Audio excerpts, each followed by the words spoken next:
Hadar dengizinin kenarındaky hawada milli seýahatçylyk zowlugynda Tomuska diýen jalyş üçin dürli görnüşli infrastruktura bar. Ýa-ma ýaňy ýakynda hawada baryp gören azatlyň habarçylary şu ýyl Tomus kanikullarynyň hem diýen jalyş mewsüminiň başlanmagyna garamazdan diýen jalyş zowlugynda öňkülerini garanda adamyň azdygyny we köp deszanyň boş görünýänligini habar berdiler.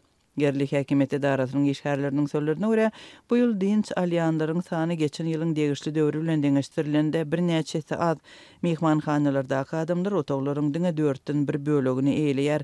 Restoranlar, sowda we göýmenje deszkalary köplenç boş durýar. Bu seýahatçylyk zowlugynda esasanam yerli ýylat dinç alýar.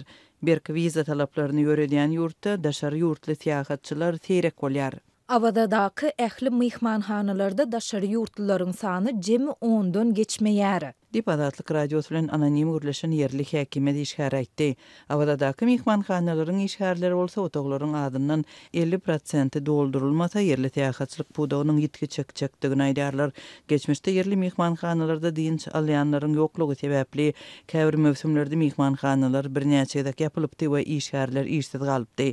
Bu aralykda häkimetler häzirki wagtda ýurdun dürli sebetlerinde dinç alış zowlaklaryna we kurortlara ýollanma satmak boýunça guramaçylykly kampaniýany alyp barýarlar. Orta mekdepleriniň ýygnaklarynda enatalara çağalar üçin dinç alış ýerlerine şol sanda awada ýollanma satyn almak maslahat berilýär.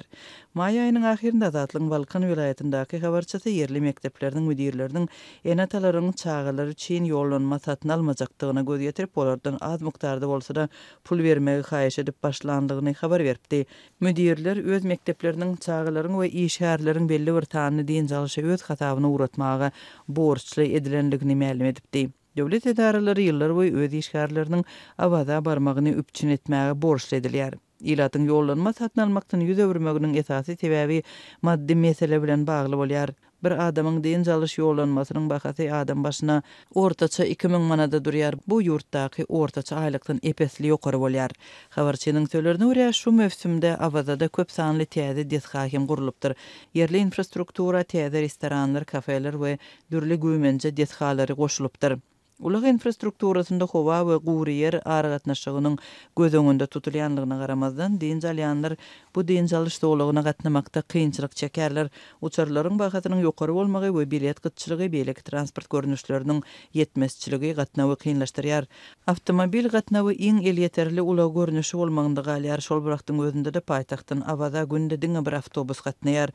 Öňki ýyllarda dinç alýanlar awada barmakda kynçylyk çekipdi. Köpüsi dinç alanlarynyň soň öýlerine gaýdyp bilmändi. Awada milli seýahatçylyk zowlugy Hadar deňiziniň boýunda Türkmenbaşy şäheriniň merkezinden 12 kilometr uzaklykda we Aşgabatdan 586 kilometr uzaklykda ýerleşýär. Takminan 100 kvadrat kilometr çemesi meýdany tutýan zowluk onlarça mehmanhanany we saglyk merkezlerini, dinç alış seýilgählerini, ýahta klublaryny emeli derýany kongres merkezlerini öz içine alýar. Kurort infrastrukturasyndan başga da bu ýerde halkara howa mendili we bir näçe kiçi owalar bar.